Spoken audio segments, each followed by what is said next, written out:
Hello बच्चों, जेटीआर online class में आपका स्वागत है। आज हम लोग साइंस का 20 ऑब्जेक्टिव करने वाले जो कि क्लास 10th बिहार बोर्ड 2026 के एग्जाम में आने वाले प्रश्न होंगे और काफी इंपॉर्टेंट प्रश्न है जो एग्जाम में बार बार पूछे जाते हैं। तो आइए स्टार्ट करते हैं।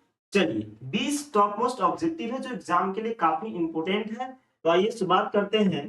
पहला हमारा क्वेश्चन है कि समतल दर्पण की फोकस दूरी होती है। ये देखिए 2021 में पूछा हुआ है, इससे पहले भी पूछा गया है ना। तो बताइए आप लोग, समतल दर्पण की फोकस दूरी होती है, क्या होगा इसमें? अनंत होता है। क्या होता है? अनंत होता है ना। अब आते हैं नेक्स्ट। नेक्स्ट हमारा क्या है, देखिए क्या लिखा हुआ है। लेंस की शक्ति का इकाई क्या होती है, यानी लेंस के एस आई मात्रक, है ना। लेंस की क्षमता का जो एस आई मात्रक होता है वो क्या होता है ना। ये देखिए बिहार बोर्ड मैट्रिक एग्जाम 2020 में पूछा हुआ है, 22 में पूछा, 23 में और 24 में पूछा हुआ है। तो देखिए लेंस की क्षमता का ऐसे मात्रक क्या होता है? डायोप्टर होता है। क्या होता है? डायोप्टर, या 1 डायोप्टर बराबर होता है मीटर इनवर्स। तो लेंस की क्षमता का ऐसे मात्रक मीटर इनवर्स भी होता है और क्या होता है? डायोप्टर होता है। चलिए अगला सवाल देखेंगे। अगला सवाल है हमारा, अगला सवाल है, देखिए यहाँ पर क्या है। किस लेंस को अभिसारी लेंस कहा जाता है? किस लेंस को अभिसारी लेंस कहा जाता है? तो देखिए अभिसारी लेंस करने का मतलब जैसे हमारा क्या हो गया, यह हमारा उत्तल लेंस है और जब इससे होकर जब किरण जाती है ना, तो यह क्या करता है? किरणों को एकत्रित कर देता है, मतलब एकत्रित यानी कि इकट्ठा कर देता है। तो जो किरणों को इकट्ठा कर देता है उसे अभिसारी कहते हैं। क्या कहते हैं? अभिसारी। तो उत्तल लेंस को अभिसारी लेंस कहा जाता है। किस लेंस को कहा जाता है? उत्तल लेंस को अभिसारी लेंस कहा जाता है। चलिए नेक्स्ट अगला सवाल है आपका। अगला सवाल देखिए यहाँ पर लिखा हुआ है कि उत्तल, है ना, उत्तल दर्पण का उपयोग किस रूप में किया जाता है? ये 2014 में पूछा हुआ और क्या 2019 में पूछा हुआ। तो यहाँ सवाल देखिए, सबसे पहले यहाँ पर लिखा हुआ क्या, उत्तल दर्पण का उपयोग किस रूप में किया जाता है।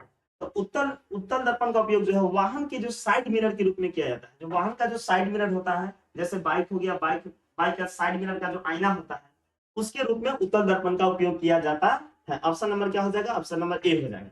चलिए नेक्स्ट अगला सवाल देखिए। अगला सवाल यहाँ पर लिखा हुआ है कि अवतल लेंस की फोकस दूरी कैसी होती है? अवतल लेंस की बात करें नहीं, तो अवतल लेंस हमारा क्या होता है? अवतल लेंस हमारा ये होता है, देखिए ये हमारा क्या अवतल लेंस, और ये हमारा क्या होता है? प्रकाश केंद्र होता है। जब इससे आपतित किरण जाती है तो अभिलंब से क्या हो जाता है? अपवर्तन, और अभिलंब से अपवर्तन हो जाता है तो ऐसे किरण निकल जाती है। लेकिन इसका आभास क्या होता है? इसका आभास ये होता है कि यह यहाँ से आ रहा है, यहाँ से आ रहा है।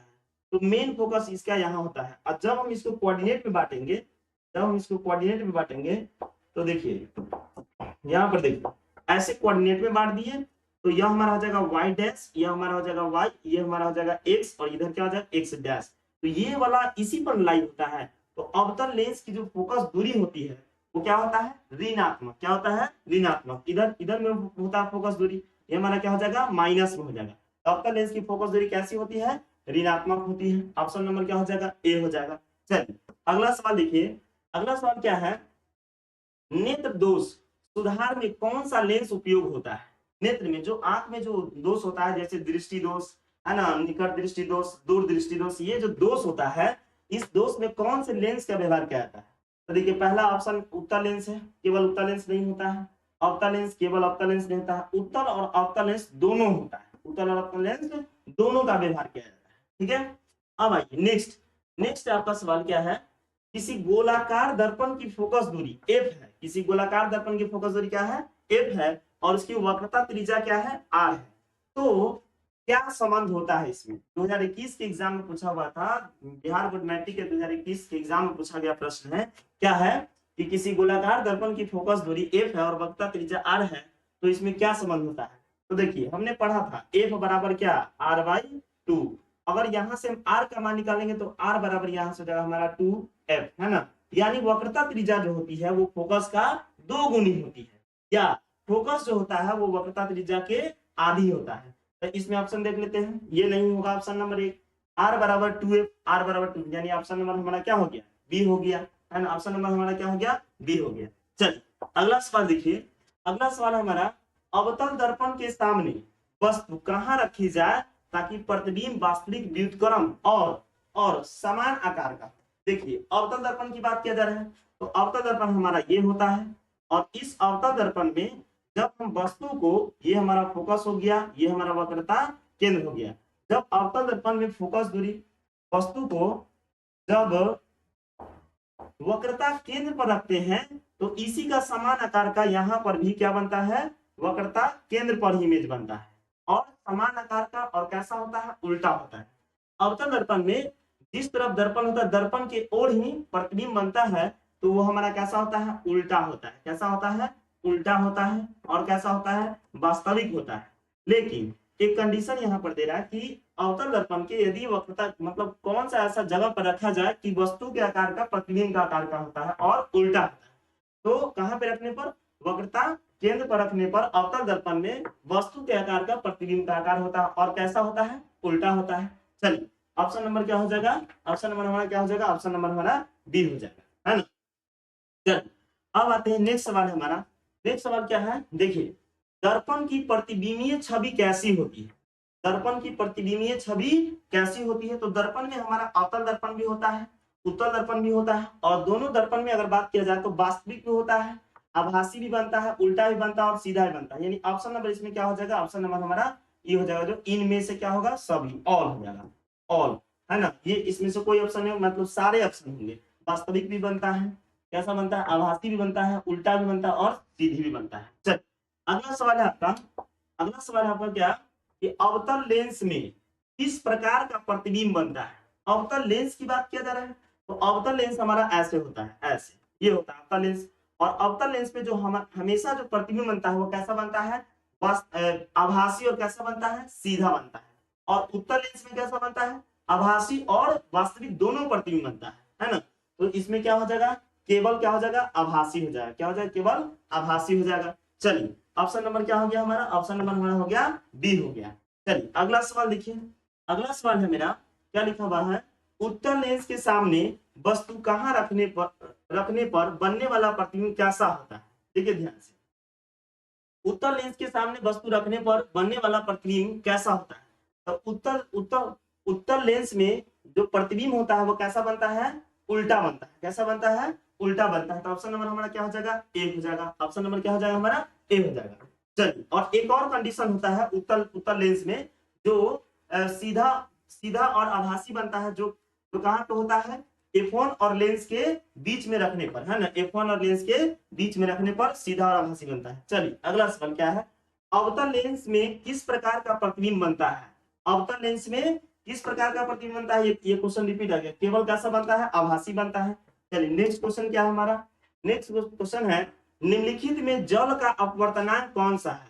चलिए जल का अपवर्तनांक बताइए कितना होगा, 1.33 होता है। जल का अपवर्तनांक कितना होता है, 1.33।